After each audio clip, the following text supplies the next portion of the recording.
Muy buenos días. Me gustaría dar inicio al primer panel, que tiene un tema muy interesante para todos, que es el tema enfocado a la anticorrupción. Tenemos dos grandes invitados, a nuestro amigo Claudio X González y a nuestro amigo Otón García. Muchas gracias por venir. El título del panel me interesa mucho y lo divido en dos partes para dar mi breve introducción y después comentarles cómo va a ser la dinámica del panel. El título es El impacto social de la corrupción y la impunidad. Este impacto social es algo que es la siguiente etapa que nos lleva a cabo en México, una vez que tenemos la reforma constitucional y que tenemos implementado en algunos estados el sistema estatal anticorrupción completo. Pero el impacto social es qué debe hacer la sociedad, qué sigue para la sociedad para involucrarse en el tema de anticorrupción, y ese enfoque nos dará nuestro amigo Claudio X González. Y luego viene otro tema muy importante, casi no se habla de este tema, pero son las barreras culturales que impide que se lleve a cabo o que se implemente el tema de anticorrupción. Entonces, sin mayor preámbulo, me gustaría comentarles un poco la dinámica del panel y luego iniciar. Cada ponente tendrá 30 minutos para exponer y tienen una presentación, los dos. Vamos a iniciar primero con Claudio, 30 minutos, luego con Otón, 30 minutos, y luego daremos 25 minutos de preguntas y respuestas, que los invitamos a que tengan el app para hacer las preguntas, o si no, van a pasar algunos papeles para que ustedes planteen las preguntas. Entonces, me gustaría darle la bienvenida a Claudio y ceder la palabra a Claudio. Muchas gracias.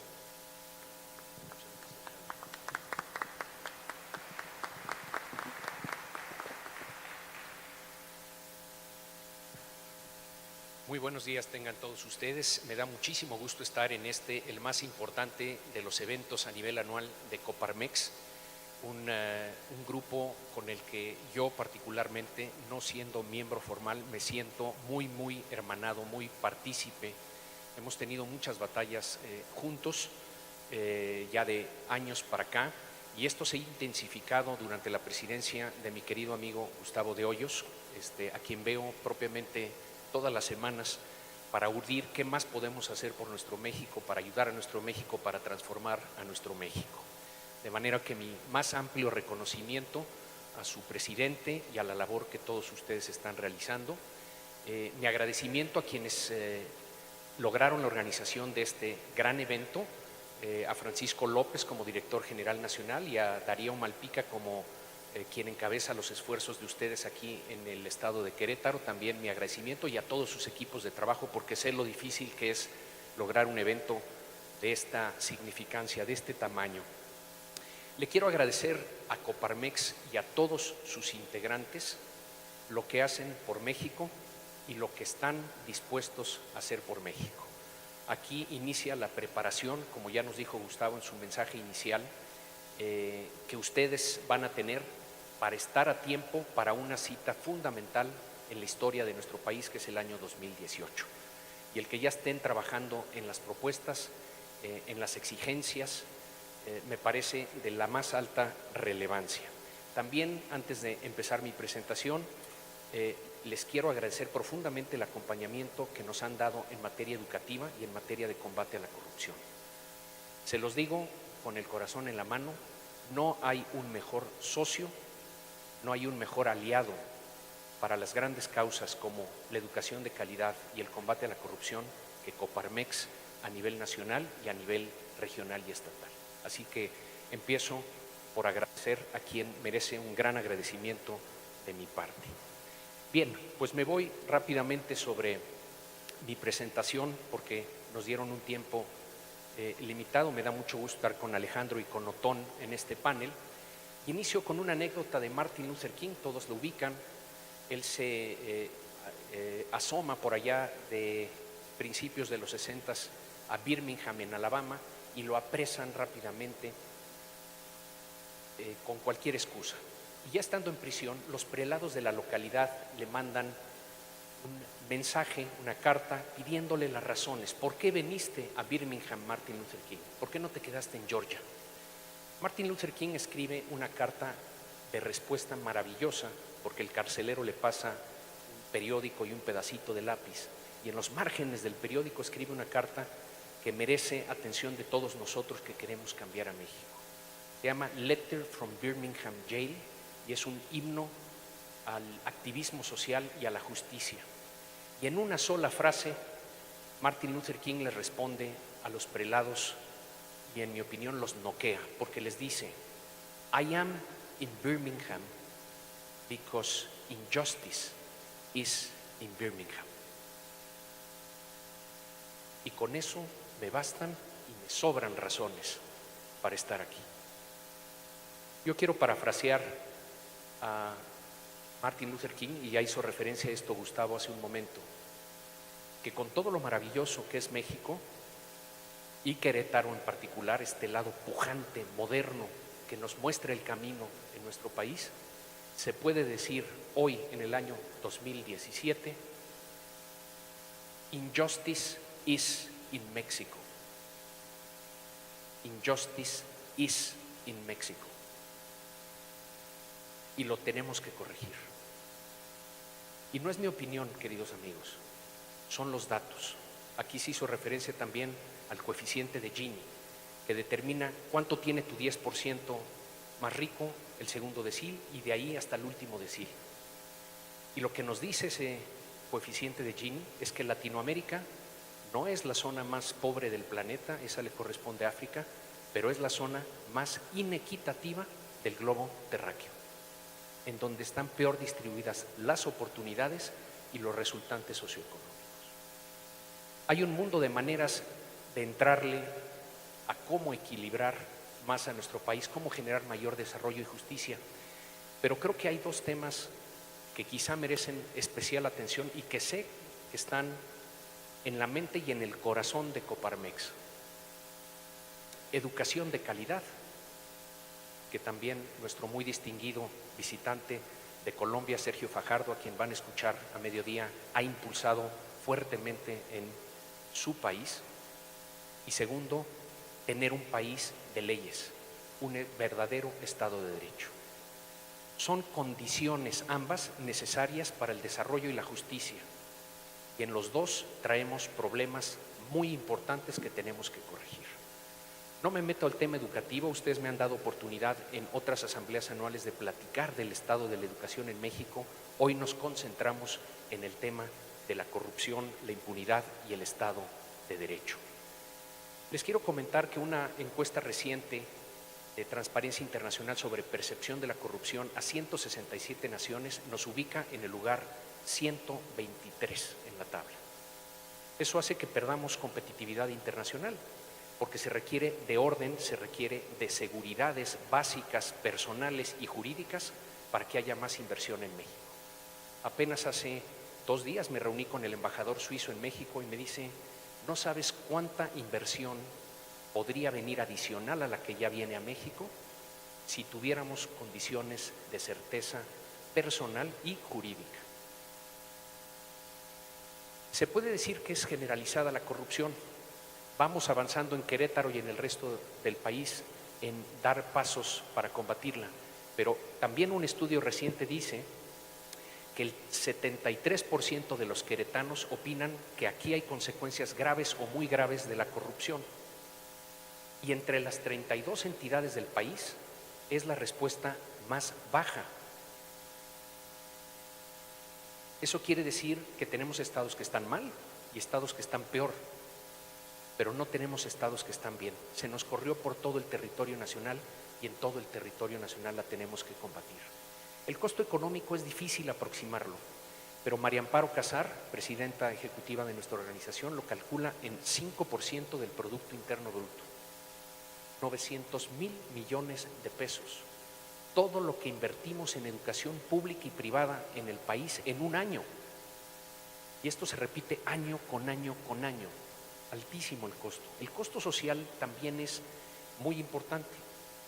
14% se calcula del ingreso promedio de una familia promedio en México se va en corrupción e impunidad.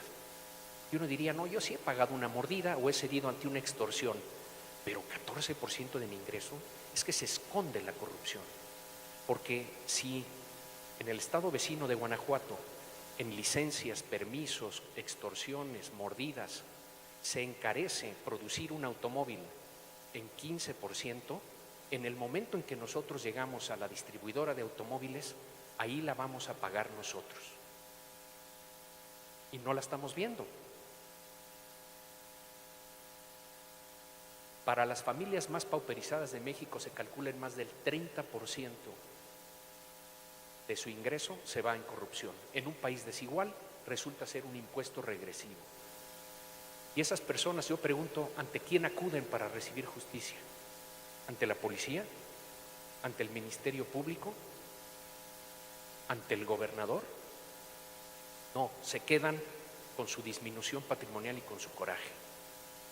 El costo político es enorme. Botón de muestra, el año pasado hubo elecciones en el Estado de México, en Nayarit y en Coahuila. En una democracia que se precie de verdaderamente serlo, esas 3 elecciones se hubieran anulado. Todos, no nada más el partido en el gobierno, rompieron las reglas. Parece haber regresión en esta materia en nuestro país. Tenemos que corregirlo para legarle a los mexicanos una verdadera democracia. El sector privado hace bien en quejarse de la corrupción pública, pero ¿cómo está su legitimidad y su autoridad moral para quejarse de la corrupción pública? En algunos casos muy bien, pero en la mayoría de los casos no tan bien. Acabamos de hacer un estudio con Expansión y Transparencia Mexicana para ver el nivel de integridad corporativa de las 500 empresas más importantes del país. En una escala de 0 a 100, las empresas mexicanas calificaron con 30 en políticas de integridad y en publicitación de dichas políticas. Salieron mejor las empresas extranjeras. No es de sorprender, hay que mover las nuestras hacia allá. Lo que sí sorprende es que 33% de las empresas en ese ranking salieron en calificación de 0 a 10 en combate a la corrupción. Entonces tenemos que mover las cosas en el sector privado de manera muy importante, porque si no, no habrá la legitimidad y la autoridad para combatir la corrupción en otros lares. Bien, ¿en qué tipo de fenómenos se refleja esto? Fíjense, esto nos habla de el número de delitos que calcula el INEGI se cometieron en el año 2015, 29.3 millones de delitos. 90% de ellos no fueron denunciados. No confiamos en la autoridad. Y en el proceso de procuración y impartición de justicia se sigue desgranando la mazorca. La impunidad en México hoy para delitos del año 2015 está en 97.1%. 2.9% de los delitos en México reciben un castigo. El 4º peor lugar en el mundo en impunidad, según la Universidad de Puebla. El 1er lugar en Latinoamérica en impunidad, una zona ya de por sí impune. La corrupción existe en todo el planeta y la tentación a la corrupción en todo ser humano. Si aquí alguien nunca ha tenido la tentación a la corrupción, que levante la mano para que iniciemos su proceso de beatificación. Eso no existe. Lo que no existe en otros lugares del planeta es este nivel de impunidad. Este es el enemigo a vencer, queridos amigos. Este es el enemigo a vencer. Los seres humanos reaccionamos ante incentivos, y si hay castigo para los fraudes, para los asesinatos, etcétera, entonces se empieza a corregir. Más de esto más adelante. En resumen, esto está frenando el desarrollo económico de México, está deslegitimando las instituciones democráticas de nuestro país, está incrementando la desigualdad, está incrementando la violencia y la inseguridad. ¿Quién puede dudar que la corrupción y la inseguridad están vinculadas? Y lo tenemos que corregir a como dé lugar. ¿Cuáles son las creencias? Creo que las comparte Coparmex y de Mexicanos contra la Corrupción y la Impunidad para abatir esto. La primera y muy importante, no estamos condenados a esta situación. No saben la cantidad de personas desde que arrancamos este esfuerzo hace apenas 2 años que me han dicho, están locos, ni lo intenten, es imposible, no se puede, es cultural, no hay manera. Si nosotros atendemos a una de esas voces, estamos perdidos, porque estamos entregando el partido por default. Y hoy no podemos entregar ni un partido a los ciudadanos por default. Botón de muestra, cuando terminaba la era romana, los incivilizados, los bárbaros, más allá del Rin y más allá de los Alpes, eran los que le iban a dar la puntilla a lo que entonces se conocía como la civilización. Y así sucedió. ¿Y quiénes eran esos incivilizados o quiénes son hoy esos incivilizados y bárbaros? Los austriacos, los daneses, los alemanes, los finlandeses, las naciones probablemente más adelantadas del planeta. ¿Cómo andan en educación y en Estado de Derecho esas naciones? Ejemplares. Todo es un proceso histórico. Hay que adelantar pasos. Evitar doble moral. Rápidamente un ejemplo. El niño de Jilotepec. Se presenta una mamá con un niño, se está asfixiando el niño con un ataque de asma. El doctor no lo puede salvar porque no es doctor, porque compró un título patito de una universidad patito. Jilotepec está en Veracruz, por cierto. La enfermera no llegó a trabajar porque pertenece a un poderoso sindicato y cada vez que quieren forzar a todos a trabajar para recibir el sueldo, toman la Secretaría de Salud y entonces ella no tiene que presentarse a trabajar para recibir su emolumento, entonces no está para salvar al niño. Y la medicina ya caducó porque alguna abusadina en la Ciudad de México dice, oye compadre, le quedan 15 días a la medicina, ¿qué hacemos con ella? No te preocupes, no perdemos todo el negocio, perdemos 15% del negocio porque me la compran en Veracruz. El niño de Jilotepec se muere de su ataque de asma. ¿De quién es culpa? ¿De Javier Duarte y sus secuaces? ¿Del presidente municipal que compra Suburbans en lugar de arreglar centros de salud? ¿O de millones y millones de mexicanos que no cumplen con sus obligaciones fiscales? ¿Quién dice todos? Todos rompemos el contrato social y las consecuencias están a la vista.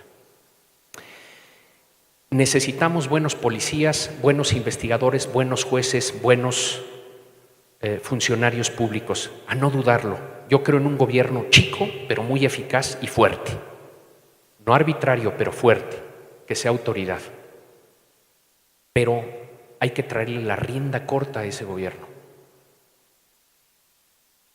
Hay que traerle la rienda corta. Tú le dejas las riendas a un caballo desbocado, te va a lastimar.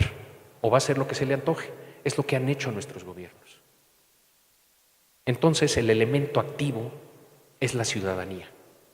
Decía Said en el 86, la corrupción no es una característica desagradable del sistema político mexicano, es el sistema. Si eso es cierto, tiene que venir impulso de fuera para corregir la problemática. Tiene que ser de dentro y de fuera, pero con presión, mucha presión de fuera. ¿Qué estamos haciendo para tratar de entrarle a este tema? Desde la trinchera ciudadana. 4 temas fundamentales: investigación aplicada, investigación periodística, litigio estratégico y comunicación y movilización social. Rápidamente comento cada una. Investigación aplicada. Si tú no tienes conocimiento pleno, cabal, que te permita diagnosticar, exigir y proponer a la autoridad, estás jugando en desventaja. Solo cuando tú sabes tanto o más que la autoridad le puedes exigir desde la trinchera ciudadana con mayor eficacia. Anatomía de la corrupción no lo hizo la PGR, no lo hizo la Secretaría de Gobernación, lo hizo la sociedad civil organizada. Es el diagnóstico más vanguardista que existe de cómo está la corrupción, cuáles son sus consecuencias y cómo la combatimos. Fundamental generar conocimiento desde la ciudadanía. Hoy en la mañana en el desayuno hablábamos de que a las ganas hay que unirle la técnica. Correcto. ¿En qué más está metido el área de investigación aplicada de Mexicanos contra la Corrupción y la Impunidad, hablando de compromisos y exigencias impostergables, la aplicación del Sistema Nacional Anticorrupción. Qué bueno que Querétaro va bien, pero tiene que ir bien las 32 entidades. Segundo, ya lo dijo Gustavo, y muy bien dicho, no hay ninguna reforma más importante institucional en el país que pasar del modelo de injusticia politizada que es la Procuraduría General de la República a la Fiscalía autónoma, independiente y eficaz que requiere México. Una fiscalía que tenga los ojos puestos en la ley, no en la política. Hay que aislar todo lo que se pueda la justicia de la política porque si no tenemos injusticia politizada, que es lo que tenemos hoy en día. No hay reforma más importante. Otros temas fueron protección a denunciantes y testigos, evitar corrupción en Congreso, en elecciones, tema fundamental. Vamos a salir con un estudio en enero sobre esto. Prensa y corrupción. ¿Puede haber un país libre si no hay prensa libre en ese país? La respuesta es no. Y me sobran los dedos de esta mano para señalar medios nacionales verdaderamente libres en este país. Y hay lugares como Tamaulipas, Veracruz, y me podría seguir Chiapas, Oaxaca, etcétera, en donde no hay medios libres. Un periodista de nuestro equipo se refiere a esos lugares como que tienen un blackout noticioso. ¿Cómo se va a activar la ciudadanía en torno al combate a la corrupción si no saben, solo sospechan lo que está sucediendo? Fundamental, ya decía, mejorar prácticas anticorrupción en el sector privado. Ustedes tienen un manual anticorrupción que acaba de sacar la Coparmex extraordinario y trabajamos con el Consejo Coordinador Empresarial su nuevo código de ética, su manual de integridad y su mecanismo de seguimiento. Y luego tenemos que estar juntos, de eso platicamos en el desayuno, en la propuesta anticorrupción del 2018. Segundo, investigación periodística. Estamos haciendo investigación periodística desde la trinchera ciudadana porque no lo hacen los diarios y los medios noticiosos de circulación nacional. ¿Qué hemos encontrado? Las empresas fantasmas de Javier Duarte. Esas banderitas son 21 empresas que encontramos en una zona pauperizada de domicilios en Veracruz. ¿Cómo le hacen? Señora, ¿usted qué necesita? Pues una andadera para mis rodillas porque quiero acompañar a mi nietecita al preescolar.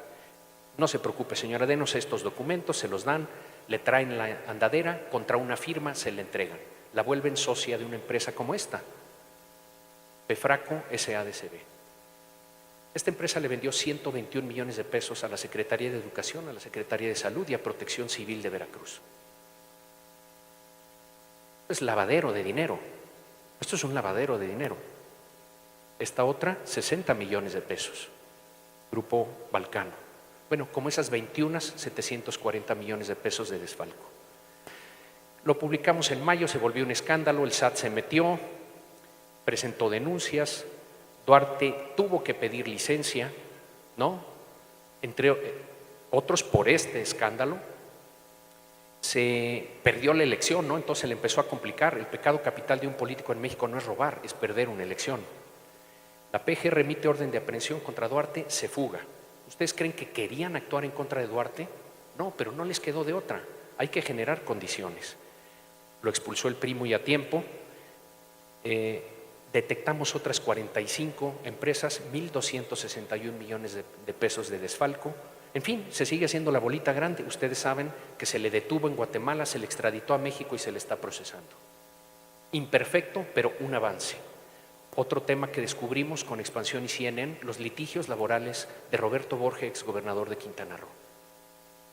Te despojan de tu propiedad para pagar un laudo de un proceso que tú ni siquiera conociste y luego te extorsionan en el camino para ver con qué se quedan.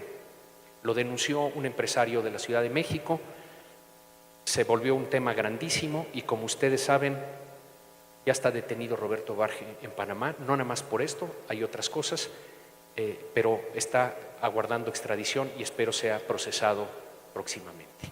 No nada más hemos atacado el PRI, hemos atacado la corrupción donde la hemos encontrado. En Morena, ¿no? Con Ricardo Monreal, que ahora ya se salió de Morena, pero entonces era de Morena, una cantidad de irregularidades bárbaras.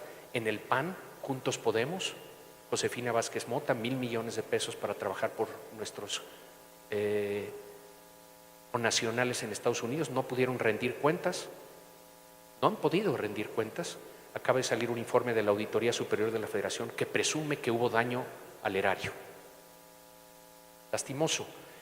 Odebrecht, qué curioso que fueron nuestros periodistas quienes fueron a Brasil, a Curitiba, a traer esta información de vuelta a México para poder demostrar que en el año 2012 Odebrecht le hizo pagos por $3 millones a una cuenta vinculada a Emilio Lozoya, entonces coordinador internacional de la campaña de Enrique Peña Nieto en las Islas Vírgenes, siguiendo el patrón que siguió Odebrecht en Colombia, en Perú, en Argentina, en Brasil, en todos lados. Pero esto no lo demostró la PGR, esto fue la sociedad civil mexicana que fue a Brasil y trajo esa información. Estimo que Santiago Nieto en buena medida perdió su empleo por la información que nosotros trajimos de Brasil y pusimos en sus manos. Esta me da pie para hablar de dos cosas. A mano derecha pueden ver, y todo el mundo lo celebró porque querían el fiscal carnal, querían el pase automático. Publicamos nosotros que tenía el señor procurador un Ferrari con placas de Morelos, evitando que el pago de la tenencia en México, en la Ciudad de México.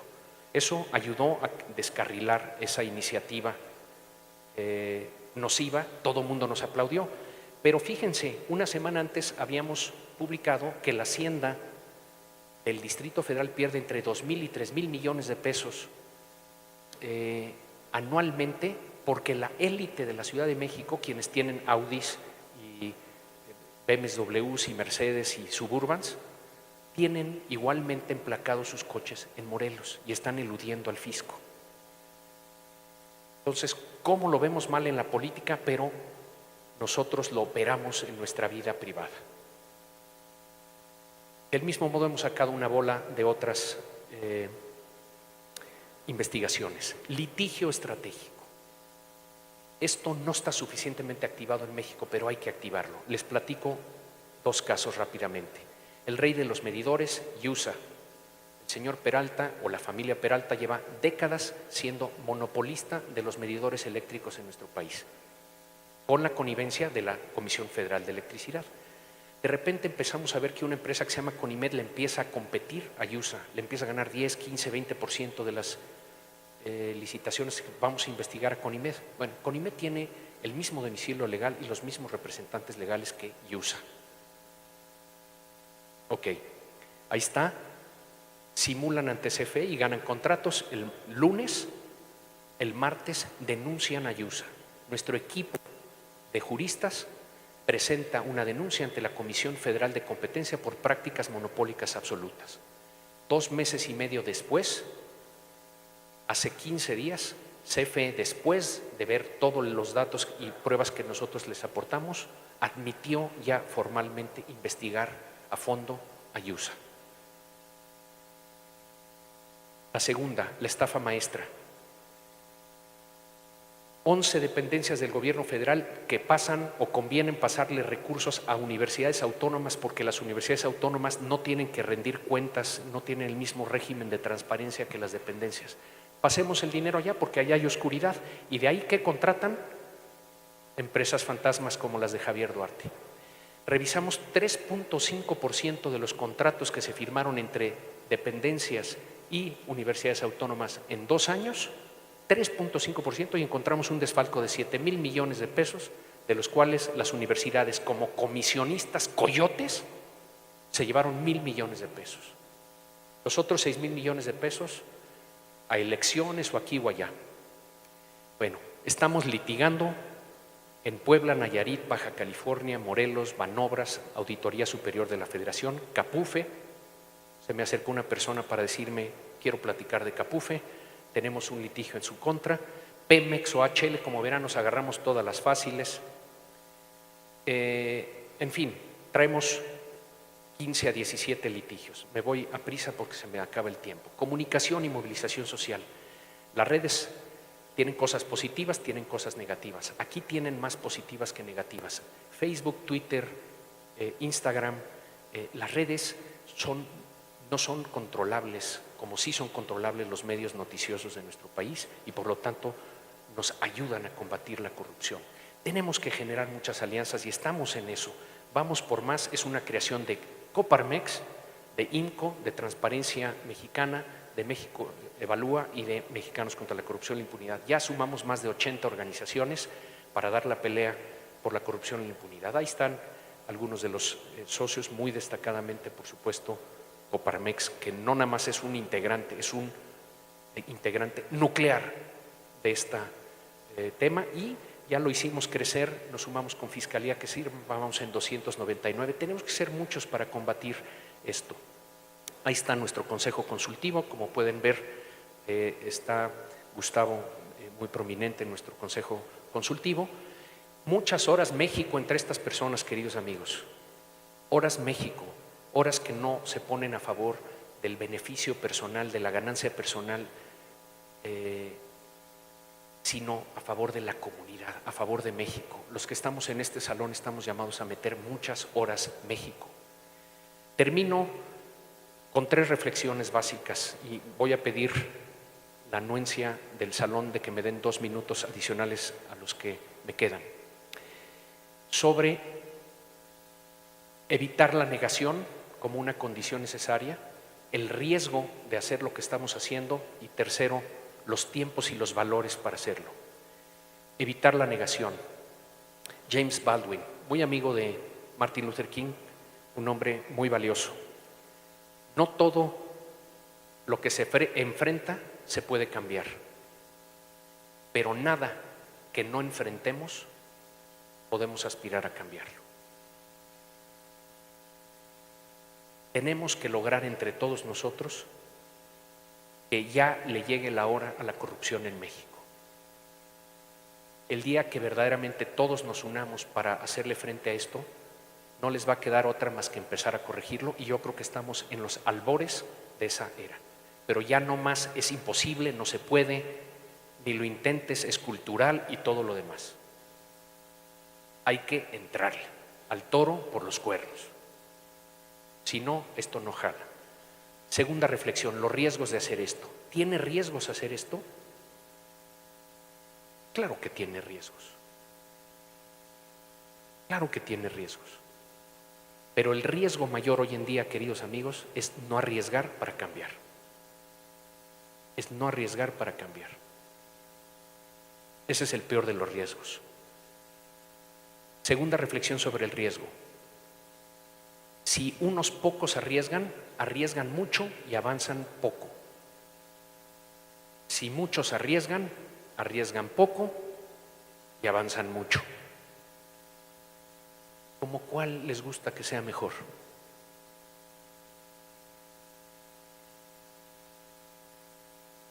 Entonces, para quienes estamos en esto, como Gustavo y tantos otros, es el mensaje que llevamos a los auditorios es: vamos todos juntos, no nos dejen solos, porque no estamos trabajando por la familia de Hoyos o por la familia González Caraza, estamos trabajando para tratar de transformar esto para México. Se deben involucrar cada vez más personas. Última reflexión sobre el riesgo. Aquí hay muchos padres de familia, inclusive algunos ya tendrán nietos. El nivel de riesgo que yo tenía cuando yo era chavo estaba en este nivel. Hoy, años después, porque no atendimos los problemas, el nivel de riesgo está acá.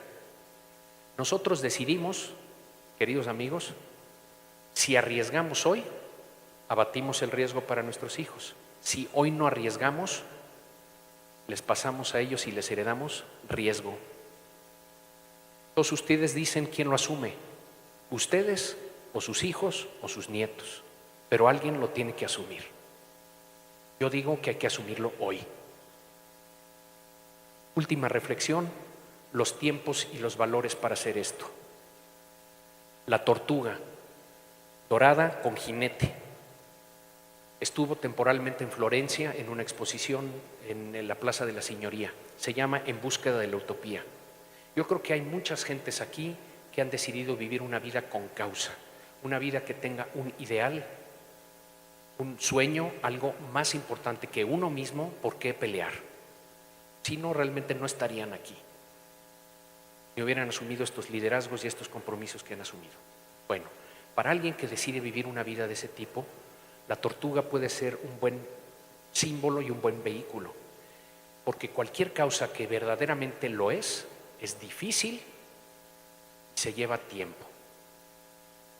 La tortuga, ¿qué simboliza y de qué es vehículo? La tortuga primero es muy longeva, símbolo de la perseverancia. Sin perseverancia, queridos amigos, no vamos muy lejos. Viven hasta 100 años las tortugas. Segundo, camina despacio, pero es muy constante. En la fábula de Esopo le gana la liebre, porque la otra se va de parranda, se distrae, se confía. Esta camina y camina y camina y camina y gana. Tercero, tiene caparazón y tiene piel gruesa.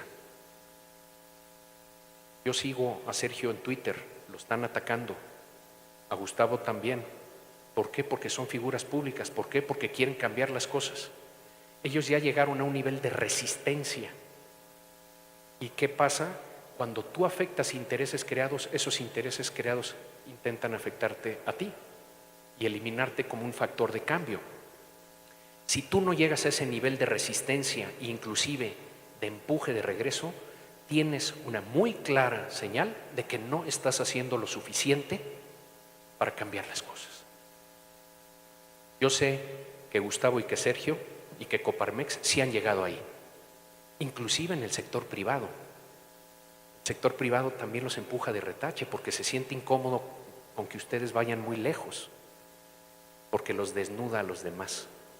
Bien hecho, bien hecho. Ustedes están ensanchando las fronteras. Bueno, entonces viene bien en ese momento el caparazón y la piel gruesa. Fortaleza. Y por último, y con esto termino, para mí la tortuga es optimista. Cree y va siempre por el cambio. No se deja derrotar. Está simbolizado esto porque aunque camina despacio, no tiene reversa la tortuga. Anatómicamente solo camina para adelante. Entonces yo digo que con perseverancia, con constancia, con fortaleza, con optimismo, se pueden transformar las cosas en nuestro país, y el llamado a todos nosotros es a ser jinetes de tortuga y a formar en nuestros hijos y nuestros nietos a más jinetes de tortuga. Muchísimas gracias.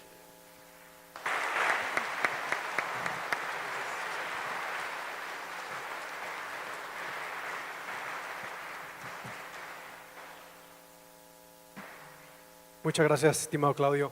Ahorita pasamos a la presentación de Otón. Les recuerdo que si gustan hacer preguntas por medio del app o mandar algunas preguntas aquí por escrito, ¿no?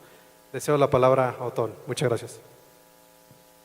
Gracias. Yo me voy a pasar de aquel lado porque me voy a llevar mi botellita de agua. Yo traigo papeles. Claudio tiene maravillosa memoria, yo no. Yo sí necesito papelitos para ver qué sigue. Bueno, antes que nada, es un placer y es un honor estar aquí con ustedes. Supongo que tengo que apretar para que arranque la presentación o la van a arrancar ya. No, eventualmente aparecerá mi presentación. ¿Qué me dedico yo? ¿A qué se dedica Bitácora Social? Y es importante decirlo. Bitácora Social tiene una red de antropólogos sociales allá afuera, tenemos más de 170 en México y estamos viendo el cotidiano de la gente. Estamos allá viendo. Estamos viendo gente común y corriente todos los días, en todos los niveles. Hemos hecho más de 130 estudios de todo tipo en México, desde salud hasta empresariales, organizacionales, políticos, económicos. Estamos viendo gente. Me invitaron a platicar de qué hemos visto y qué hemos visto en la calle y cómo se vive esta fenomenología desde la perspectiva del señor taxista, desde la perspectiva de la señora Margarita que tiene un changarro, desde la perspectiva incluso de ustedes. Es lo que voy a platicar yo. ¿De qué voy a hablar? Voy a hablar de la corrupción y el ciudadano, de la corrupción y el individuo, de lo chingón que somos, ese es el término técnico, de la ilegalidad, la cultura. En realidad la corrupción es cultural. Alguien se metió en líos por decir que la corrupción era cultural en este país. Deberíamos estar hablando más bien de la moral. Voy a hablar de nosotros los particulares, ustedes los políticos, de la dimensión del problema, pero de la dimensión cotidiana, de cómo lo vemos en la calle el día a día, y al final de cómo justificamos todos los días cualquier cantidad de acciones en nuestro propio imaginario. En la inauguración de este evento, que por cierto tengo que hacer una anotación, tienes toda la razón, Claudio, algo anda mal con los medios. Cuando todo esto estaba lleno de reporteros sacándole fotos a quien inaugura y ninguno de ellos se quedó a oír a Claudio, algo anda mal con los medios, sí tendrían que hacer mejor su chamba. Pero bueno, durante la inauguración todo mundo habló del ciudadano, el ciudadano y el ciudadano y los ciudadanos y los ciudadanos. Les puedo decir que hemos visto al ciudadano allá afuera y el ciudadano está extremadamente enojado con la clase política de este país. Está harto de esta clase política corrupta. Y si le das un micrófono al ciudadano, empieza a hablar de ello y se queja amargamente. El término técnico nuevamente es, está hasta la madre. ¿Okay? El ciudadano. Pero cuando a ese ciudadano lo vemos en el día a día, en su cotidiano, con su familia, cuando vemos a la persona, cuando vemos al individuo, la historia es otra. Es completamente otra. Y es esta dualidad la que es extremadamente interesante, cómo el ciudadano de repente transmuta a individuo y se le olvidan muchas cosas. Y muchas cosas que lo tenían muy enojado, de repente preferimos no hablar de ellas. ¿Dónde está este ciudadano? Está en todas partes, este individuo está en todas partes.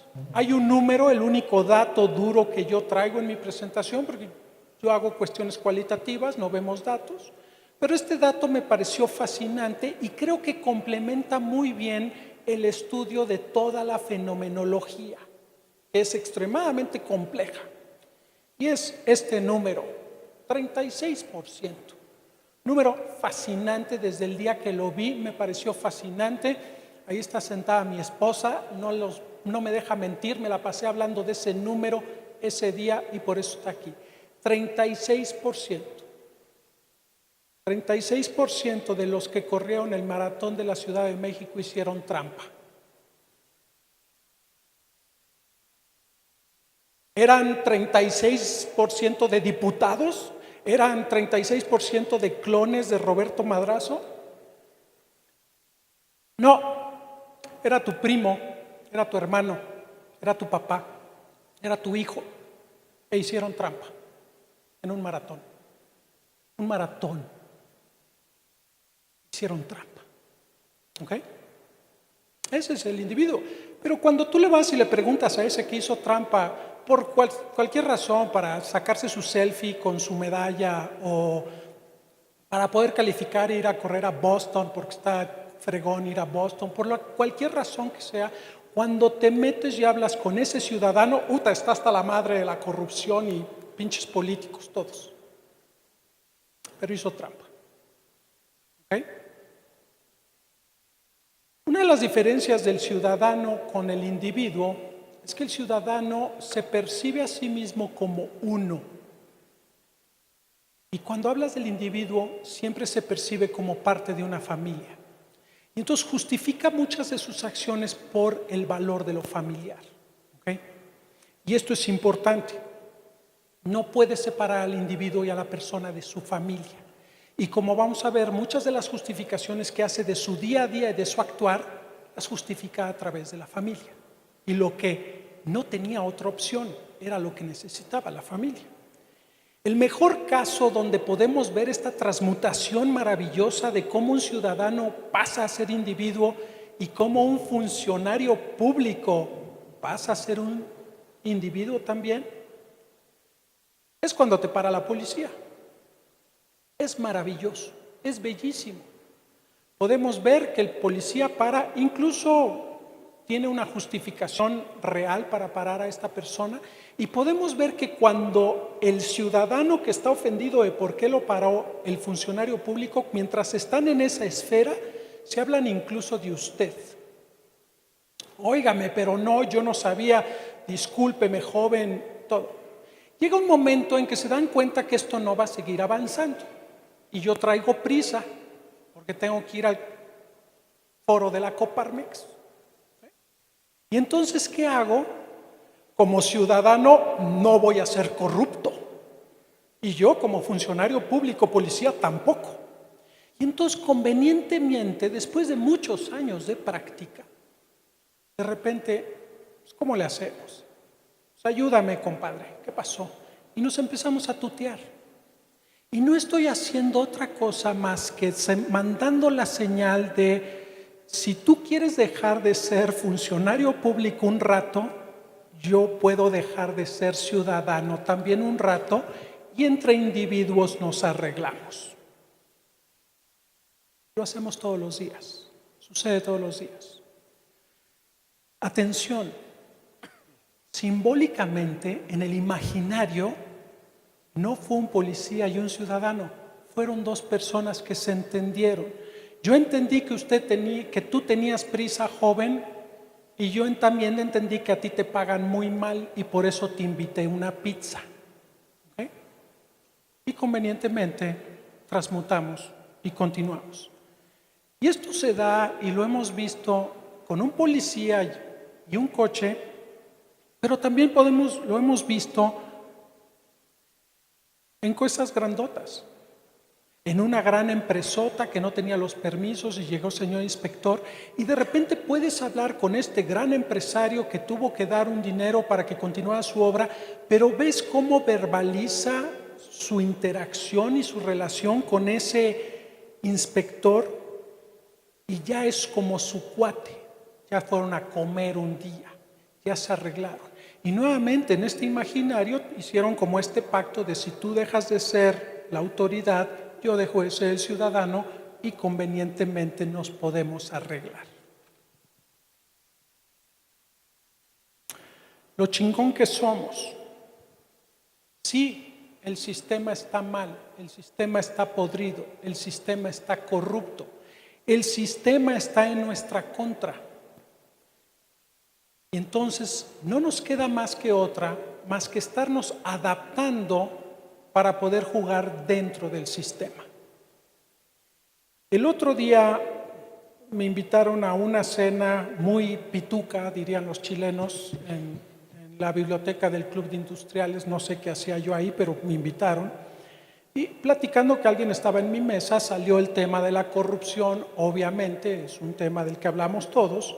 Y entonces yo empecé a hablar de algunas de estas cosas, de cómo transmutamos y cómo de repente nos vemos a todos los niveles dándole la vuelta porque el sistema no te lo permite. Y un muy alto y afamado empresario me dijo: ¿pero qué puedes hacer cuando hay 40 cosas que tienes que hacer para conseguir ese permiso? La empresa tiene que seguir. Esas fueron sus palabras. La empresa tiene que seguir. Entonces, en ese sentido, ese señor podía encontrar una justificación para hacer algo para evitar toda esa vuelta, porque obviamente el sistema estaba en su contra, el sistema está más diseñado y es absurdo el sistema, y tengo que darle la vuelta. La empresa tiene que seguir al más alto nivel. Por cierto, lo mismo podría decir el señor taquero que se roba la luz. Tacos tienen que seguir vendiéndose, es su empresa. Uno cena en el Club de Industriales, el otro está fuera de un paradero de Metrobús, pero la conducta y la lógica es la misma, es exactamente la misma. Pero cada vez que encontramos cómo darle la vuelta, nos sentimos bien, porque el sistema estaba en nuestra contra, porque los dados estaban cargados. Y entonces, el que pude convencer por mis habilidades de negociación al señor policía de que recibiera una pizza, o pude hacer algo para que no fueran 40 cosas, fueran 4, me hace sentir bien. Sé jugar en el sistema.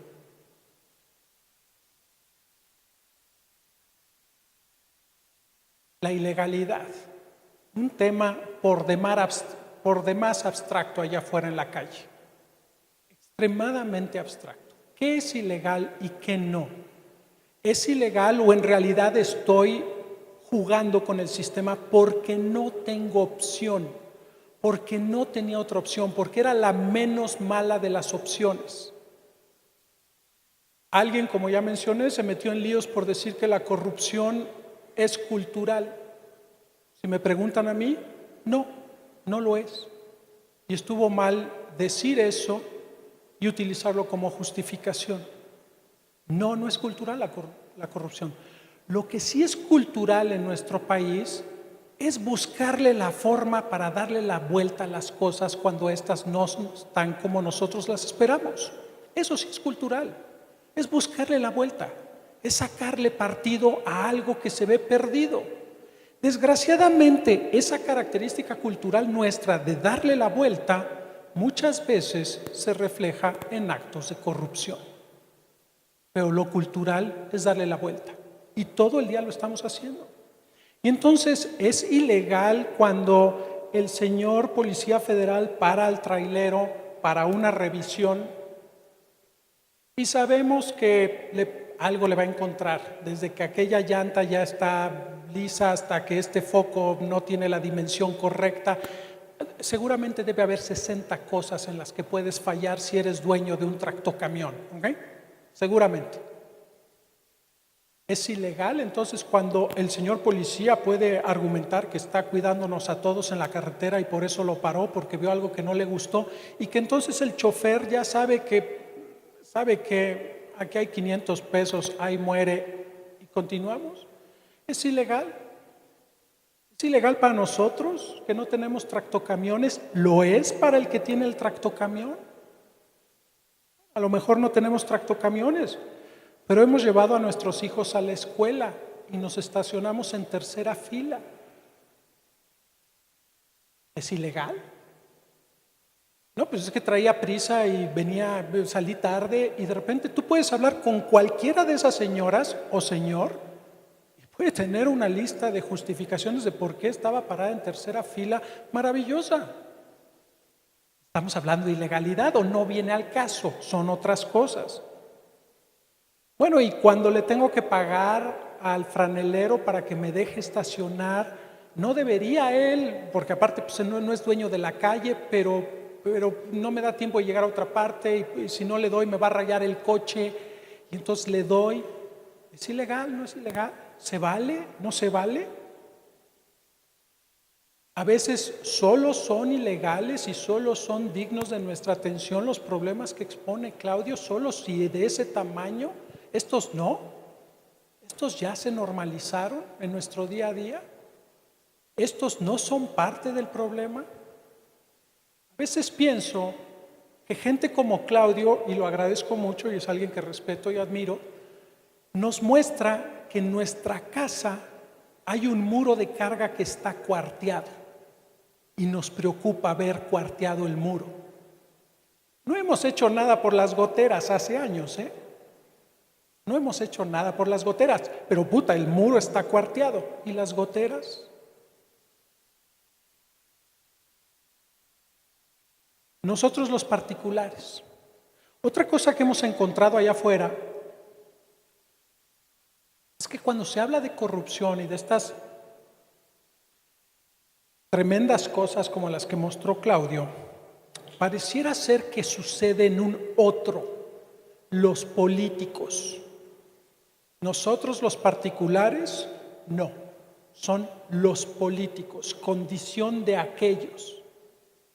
Y también nos parece fascinante porque todos los días vemos cuestiones que pasan por particulares que también podría ser discutibles si son ilegales o no son ilegales, o si se debe o así es y hay que aguantarse.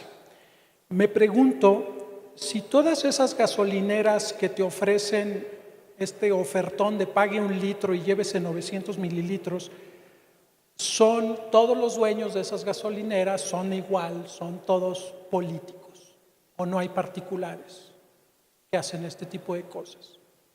No sé, me encantaría saber una comparación entre el problema guachicolero contra el problema de las gasolineras que no dan litro de a litro.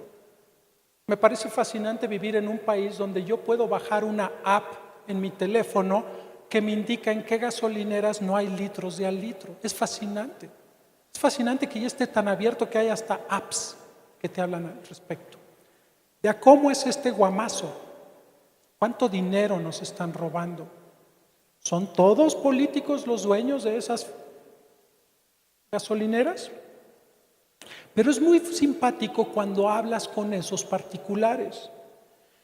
Cuando hablas, por ejemplo, y ves que uno logró negociar dándole algo de dinero al gran director de recursos humanos de la transnacional para que le diera a él la organización de su junta de ventas en el Mayacoba.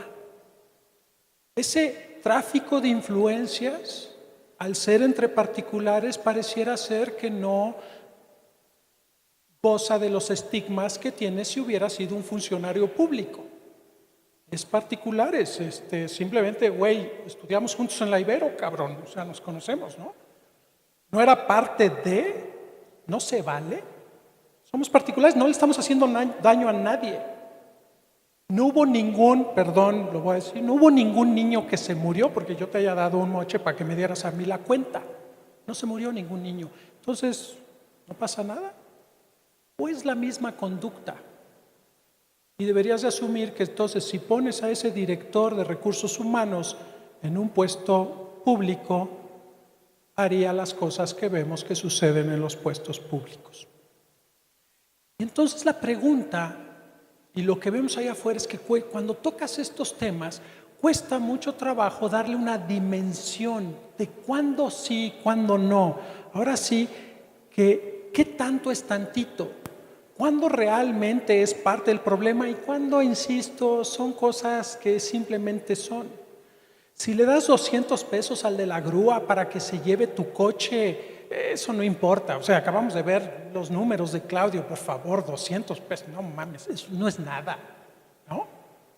Bueno, vamos a subirle. Si tuviste que dar 4,000 pesos al inspector porque tus extinguidores estaban caducados, ya 4,000 pesos, ya no son 200, 4,000 pesos cuenta.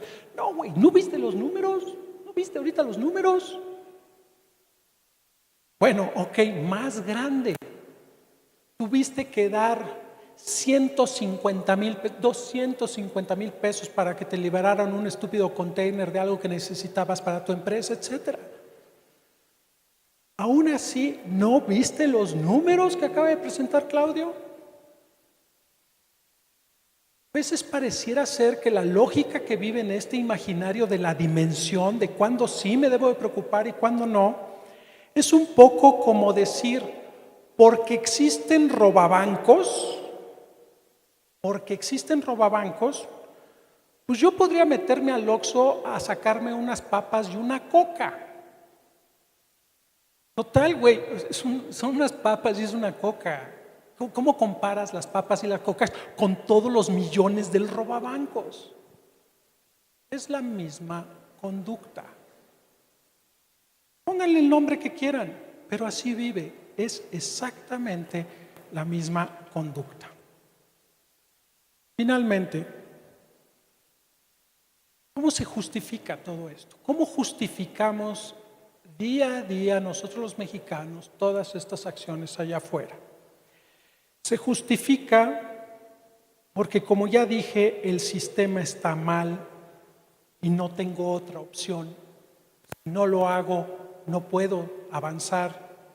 Se justifica porque todos los demás lo hacen y entonces si yo dejo de hacerlo no haría ninguna diferencia, entonces lo sigo haciendo.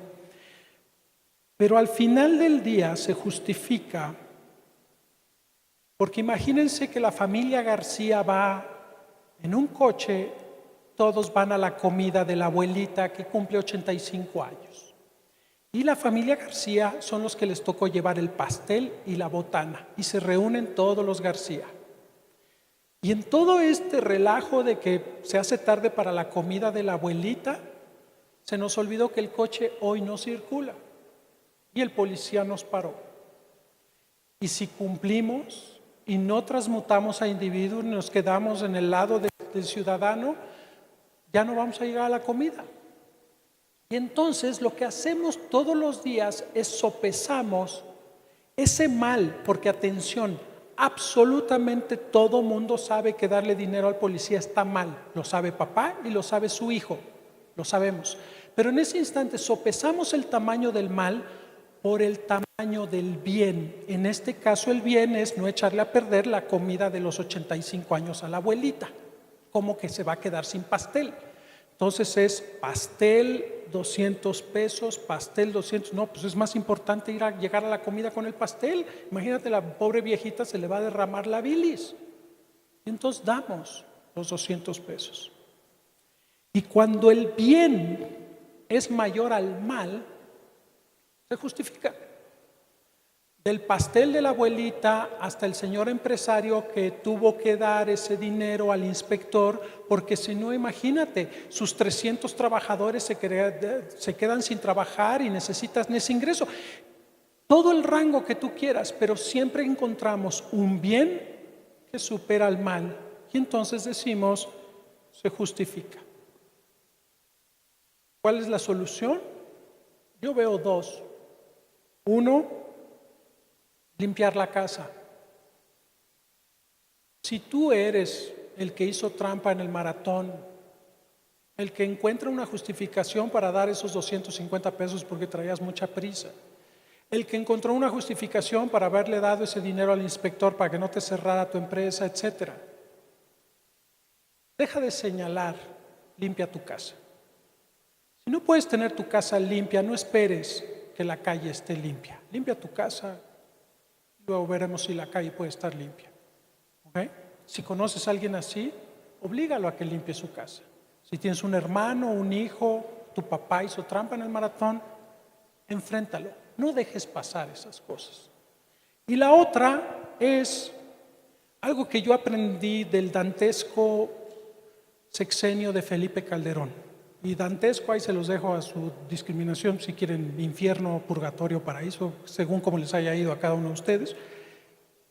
Pero es, cuando quieras limpiar un mierdero, asegúrate que el trapo que vas a usar esté limpio.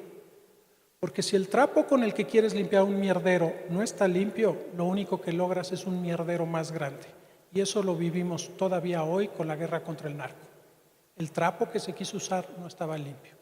Entonces, yo agradezco la existencia de trapos limpios como este, que están chiquitos, pero cada vez se están haciendo más grandes. Y siempre y cuando se permanezcan limpios, poco a poco se irá limpiando, de a poquito. Pero si cada uno de nosotros no limpia su casa y no hacemos un cambio en casa, y nos mantenemos en nuestra posición ciudadana y no individualista, el trabajo de Claudio es 10 veces más difícil. Nada más nos estamos haciendo güeyes. Ojalá que esto complemente lo que estamos viendo y que los lleve a mejores conclusiones. Gracias.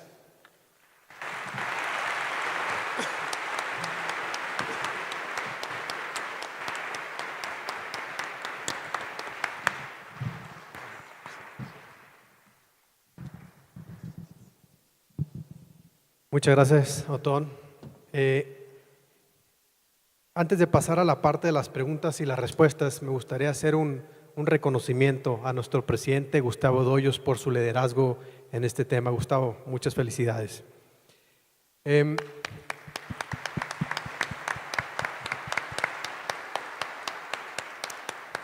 Tenemos 25 minutos para preguntas y respuestas. Y propongo lo siguiente.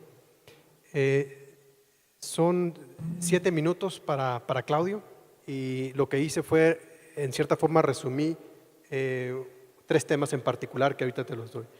Los 7 minutos para Otón. Terminando esto, serían un periodo de 3 minutos para dar tus propias conclusiones y 3 minutos para tus conclusiones. ¿Están de acuerdo? ¿Sí? Ok. Si no me regañan porque no administré los tiempos, entonces tengo que hacerlo así. Entonces, lo que voy a hacer es, te voy a plantear primero 3 preguntas, Claudio, y luego te planteo 3 preguntas, Otón. Iniciamos contigo, Claudio. ¿Estás de acuerdo? Sí. Okay. La primera pregunta es relacionado con medios de comunicación. Y junto 2 preguntas. Dice, ¿cómo cambiar una cultura arraigada en la comunicación mediática que puede ser un medio clave para poder educar de forma excepcional a una sociedad? En el mismo sentido del medios es cómo jalar a los medios de información hacia un movimiento de anticorrupción. Esa es la primera pregunta relacionada con medios. La segunda pregunta es cómo pasar de la indiferencia a la participación en temas de anticorrupción, e incluyo cómo podemos reproducir esto, que es el gran reto, en los estados y en los municipios. Ese es el segundo enfoque. Y el tercer enfoque es muy general, pero es un tema que ustedes lo ven muy de cerca y que va más enfocado a lo que nosotros hacemos, el sector empresarial. Es muy general, pero ¿qué debe hacer el sector empresarial para ser un ejemplo en el combate a la corrupción? 3 preguntas, ¿no? Te dejo que organices un poco tus ideas porque sé que es mucho y me voy con Otón. También 3 preguntas para ti, Otón. Se me hace muy interesante esta pregunta. ¿Cuál es la clase donde existe más corrupción y qué podemos hacer para disminuirlo?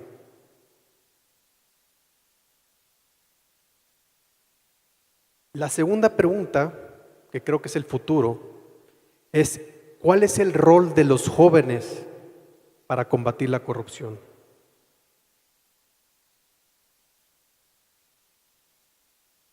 Y la tercera pregunta va más enfocado a como individuos buscamos impunidad porque no sabemos o queremos ser responsables de nuestros actos. ¿Cómo aprendemos a ser responsables y éticos? ¿Alguna duda sobre las? Es muy general, 7 minutos, yo sé que es mucho, pero ustedes tienen mucha experiencia en exponer eso. ¿Están de acuerdo? Iniciamos con Claudio, adelante. Bueno, muchas gracias y muy interesantes y importantes las preguntas. Medios de comunicación noticiosos, cómo regularlo, cómo mejorarlo y de alguna manera cómo moverlos a que nos ayuden a cambiar todo lo que se tiene que cambiar en el país. Yo creo, queridos amigos, y ya decía que me sobran los dedos de una mano para nombrar a los medios nacionales noticiosos que tienen, en mi opinión, una verdadera libertad. Y creo que a nivel local, de repente se puede encontrar uno en este estado, 2 en aquel estado, 1 en este estado, ninguno en ese estado, ninguno en ese estado, ninguno en ese otro estado. Yo me pregunto, ¿qué sucedería si prohibimos la publicidad gubernamental en los medios de comunicación noticiosos federales y locales? Y les voy a decir qué sucedería. Y por eso tenemos que ser cuidadosos con el modo en que le damos la vuelta a esto. Lo que sucedería es que nos quedaríamos sin medios noticiosos. La mayoría de los medios noticiosos en su modelo de negocios, es decir, cuando hacen sus números de planeación para el año 2018, que además va a ser un año de jauja para los medios noticiosos, incorporan el porcentaje de lo que piensan vender al ámbito gubernamental, federal o local. Y lo tienen considerado. Y los porcentajes de sus ventas atados a esos recursos federales, decía Luis Carlos Ugalde, lo recuerdan del INE recientemente, que nuestros medios noticiosos están adictos al presupuesto federal y local, pues nos encontraríamos con porcentajes, algunos bajos del 15, 20, 25% y algunos altos del 50, 60, 70%. ¿Qué negocio puede sobrevivir a que se le vaya un cliente que vale 20% de su presupuesto?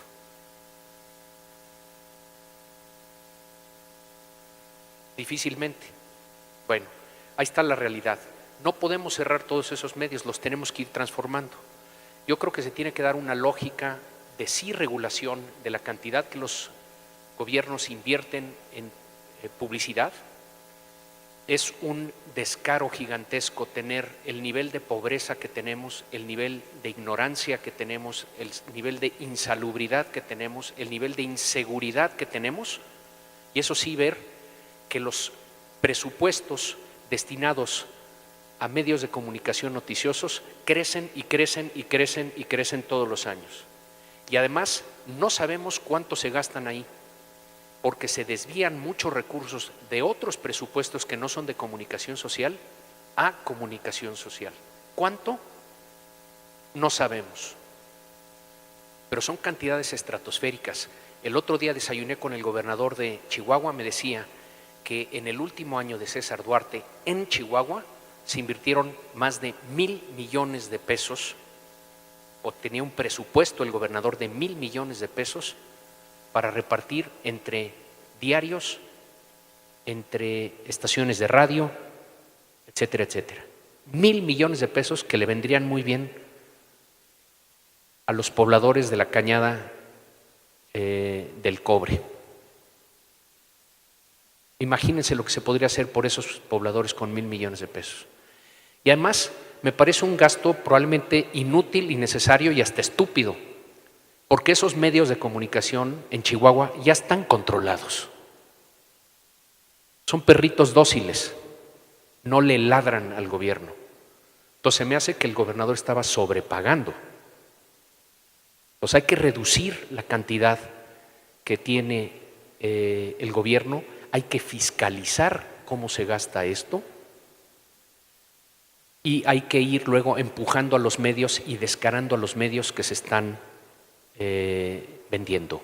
Hay diarios en México que parecen pasquines oficiales y que cuando el gobierno quiere atacar a una figura pública, a un político, a un partido, ¿en dónde sale? En 8 columnas de estos medios de comunicación.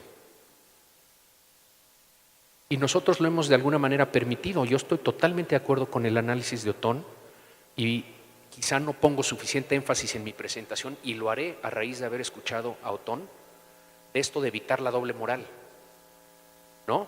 De ser ciudadanos, ciudadanos, no ciudadanos que nos convertimos en individuos cuando nos conviene convertirnos.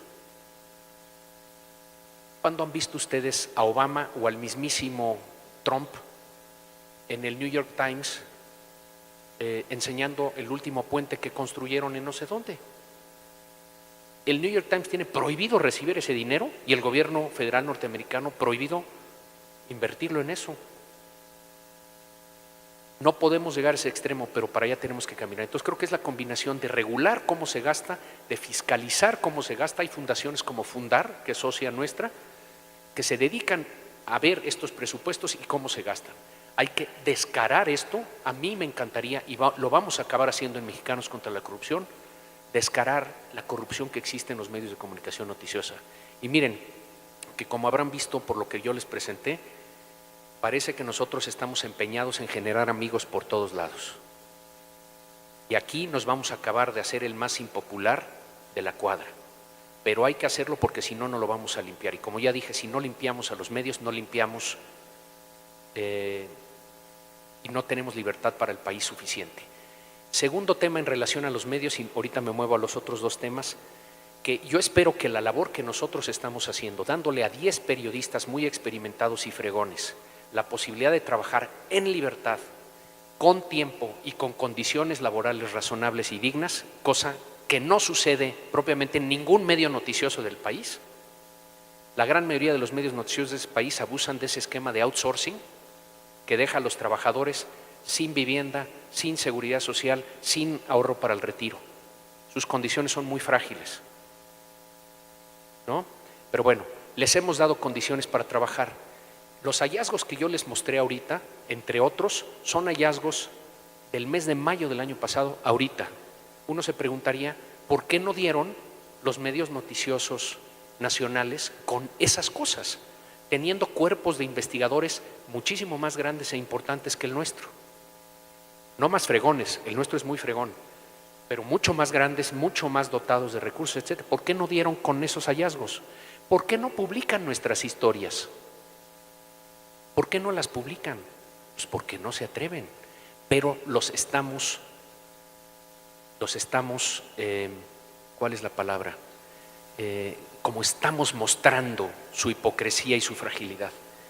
A mí ha habido periodistas serios dentro de medios no libres que se han acercado para decirme: ustedes están ejerciendo una presión muy importante sobre nuestra casa editorial, porque en nuestras reuniones internas nuestra plática es: oye, ¿cómo es que estos tíos dieron con la estafa maestra? ¿Cómo es que estos tíos dieron con lo de Odebrecht? Oye, las empresas fantasmas de Duarte, ¿por qué dieron ellos y no nosotros? Entonces los estamos empezando a empujar en ese sentido. Eso es lo que comentaría en relación a medios de comunicación. Indiferencia a la participación, ¿cómo la vamos venciendo? Información incontrovertible presentada de una manera muy clara al mayor número posible de personas, empezando por la élite del país. Yo soy un convencido, queridos amigos, y aquí estoy hablando con la élite de este país, que la élite de este país le ha fallado a este país, que se ha acomodado en su educación privada, en su salud privada, en su seguridad privada,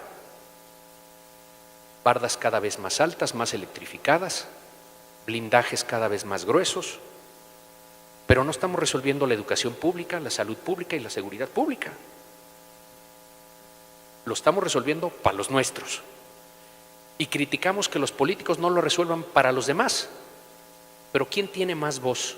¿Quién tiene más fuerza? ¿Quién tiene más capacidad? ¿Quién tiene más posibilidad de hablar por los demás? Los que estamos aquí. Y si ya nos enteramos del nivel de los problemas, pues hay que ser ciudadanos. No regresar también a la esfera de la individualidad cuando de asuntos públicos se refiere. No, nos tenemos que comprometer con los asuntos públicos. Privilegio igual a responsabilidad.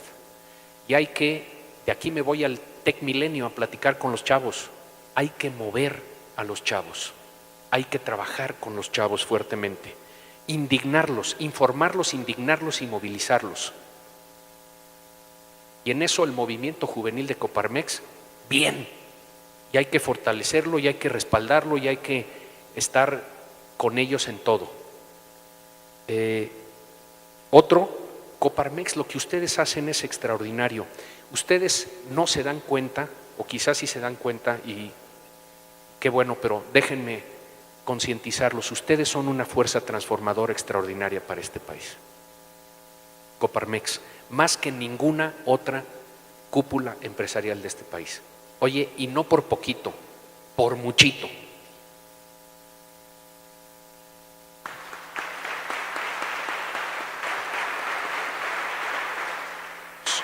Son los más entrones, son los que dicen las cosas más derechas y cada vez más derechas, las flechas, y segundo, son los que tienen alcance nacional. Coparmex puede ayudar a despertar a México y de hecho tienen la responsabilidad de ayudar a despertarlo. Sector empresarial, ya comenté, el sector empresarial tiene que limpiar la casa, también uso lo que dijo Ton, tiene que limpiar su casa. Yo lo he platicado con Gustavo, con Juan Pablo Castañón, con quien me escucha en el sector privado. Su voz está mediatizada por la corrupción que existe al interior del sector privado. Y mientras ustedes no hagan un esfuerzo realmente importante para limpiar su metro cuadrado o su casa, no van a tener la suficiente fuerza para ayudarnos a transformar al sector público, al sector social, al sector ciudadano. Las empresas deben poner el ejemplo, deben tomar la vanguardia, tienen que tener políticas anticorrupción, tienen que publicar sus políticas anticorrupción y sobre todo tienen que operar sus políticas anticorrupción. Me parece increíble, y me refiero a ejemplos también de Otón, que de repente ves a los constructores más importantes del país en la Asociación de Desarrolladores Inmobiliarios y se quejan acremente y con toda la razón de ser extorsionados. Más de 10 veces al año contestaron 75% de los integrantes de esa cúpula de la construcción. Pero el 80% nunca lo denunció. Ya están en el círculo vicioso. Ya dijeron, me sale 12% más caro, vendo apartamentos y oficinas 12% más caras. Ahí es donde nos friegan a nosotros, los que compramos la oficina, la casa, el automóvil, lo que fuera a ser. Y yo digo, ¿cómo es posible que el de licencias de la delegación, me la voy a inventar, Cuauhtémoc, tenga de rodillas a 70 empresarios fregones y poderosos de la construcción en México? ¿Eso de qué te habla? De la falta de coordinación, de la falta de acción colectiva y también de la falta de entereza y valor cívico de esos empresarios. Porque Pedrito Ramírez hinca a los 70 cuates que construyen edificios de 100 pisos. ¿Cómo es posible? Pues sí es posible. No lo permitamos. El sector privado tiene que poner el ejemplo. Y hay un mundo de cosas que se pueden hacer para poner el ejemplo. Ya me terminé mi tiempo. Muchas gracias, Claudio.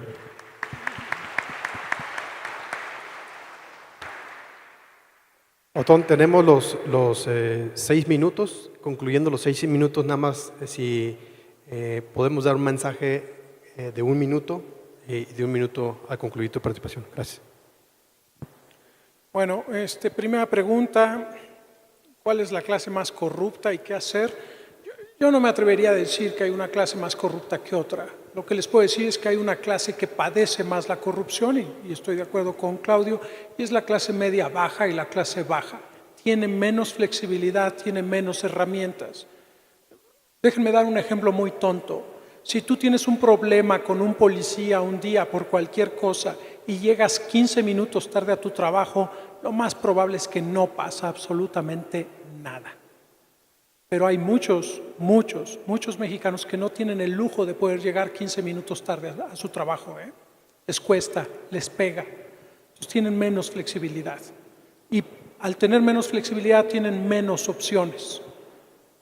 Dales opciones, ayúdales.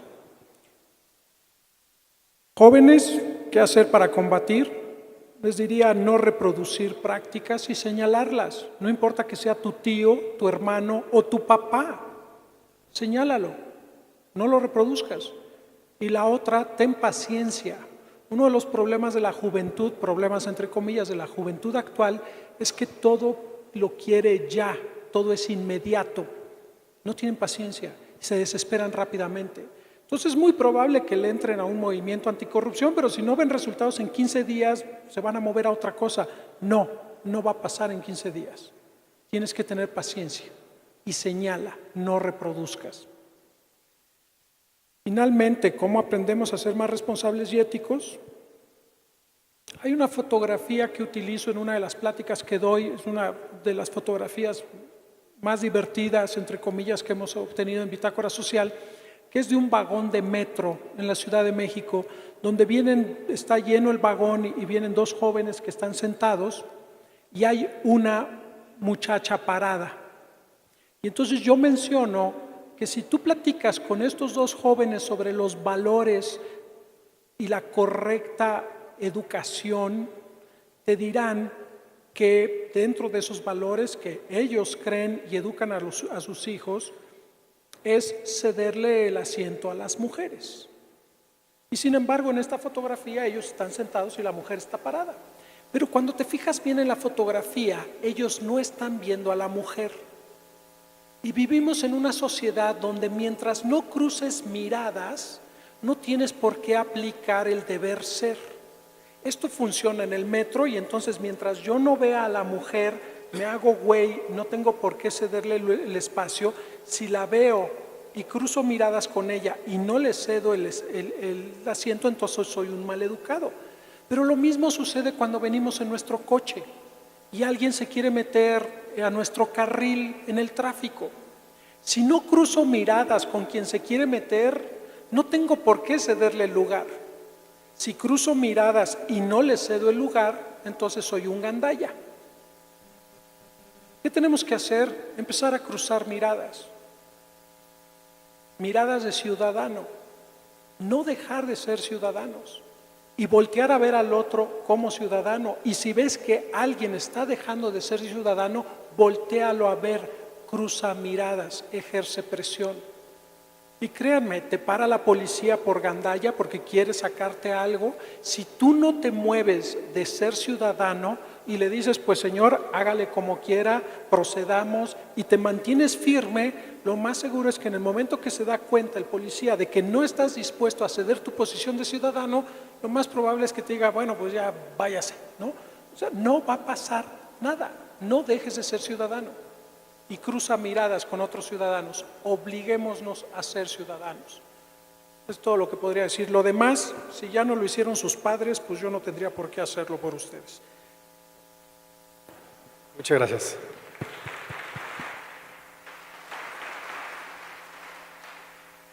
Claudio, ¿cuál sería tu mensaje final en un minuto? Bueno, primero agradecer de nuevo, pedirles que estemos muy aliados en esta batalla. Sé que lo estamos, que sigamos así, es fundamental la unidad. Ya dije, el enemigo a vencer, la impunidad, construyendo instituciones para abatir dicha impunidad. Esa es la parte pública que nos toca. Pero Otón llama mucho a la reflexión personal, a lo propio, a lo individual, a lo familiar, a la empresa de uno, a lo suyo. Y ahí yo regreso a un tema fundamental que ustedes tienen como un tema fundamental para Coparmex, que son los valores universales. Y nunca podemos olvidar eso y nunca podemos alejarnos de eso. Recuerdo a don Lorenzo Servige en relación a esto, los valores, los valores, los valores, los valores. Una anécdota muy rápida de una austriaca que viene a México a dirigir un centro educativo y al construir el edificio y tratar de llegar a la fecha de inicio de clases, se empiezan a emproblemar, no recuerdo exactamente qué era, pero permisos, licencias, o de construcción o de habilitación o lo que tú mandes y digas, y todo su staff se reúne en torno a esta austriaca recién importada a México como directora de la escuela para decirle, oye, así son las cosas en México, no vamos a iniciar el 1 de septiembre si no nos arreglamos con el inspector, con el burócrata, si no le pagamos tanto, no suelta esto y no estamos listos. Se resiste, se acerca la fecha, le insisten, ¿quién? Su cuerpo directivo, vamos a arreglarnos, vamos, así son las cosas aquí. Decide finalmente ante la presión, vamos a arreglarnos. Dice que está por entrar al cuarto donde está este individuo con el cual se van a arreglar, con los 200,000 pesos o 250,000 pesos a que hacía mención Otón, y que al estar entrando al cuarto, algo literalmente, ella dice que siente literalmente al entrar al cuarto que la jalan de los hombros su papá y su mamá y le dicen, no, por ningún motivo, tú no puedes hacer eso, aunque haya consecuencias de que no empecemos el ciclo escolar. A esa mujer la formaron en valores y esos valores no le permitieron dar ese paso. Se asoma al cuarto y le dice, señor inspector, nos vemos en la corte. Ciudadana, ciudadana, no ciudadana que de repente le conviene y se arregla. ¿Qué está atrás de esto? Los valores, la formación. Eso que suena de repente anticuado, no lo podemos olvidar. Eso es lo que le da bases a una sociedad civilizada y a una sociedad democrática y a una sociedad liberal, y tenemos que seguir bregando por esos valores. Muchas gracias. Otón.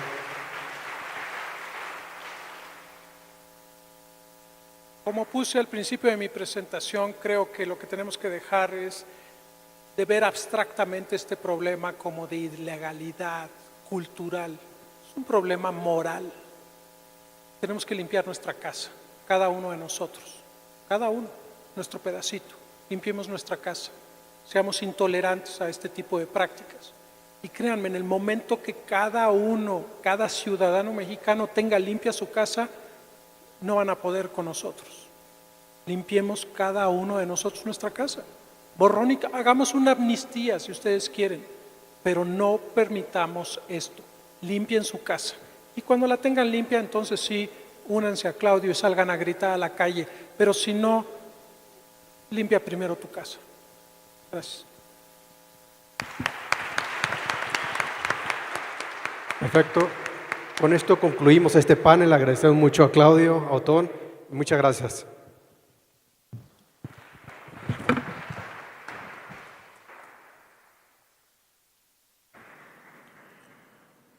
Agradecemos a Claudio X González, Alejandro Ríos Ripa y Otón García por esta participación. Muchísimas gracias por acompañarnos esta mañana. Vamos a brindarles un fuerte y caluroso aplauso, por favor.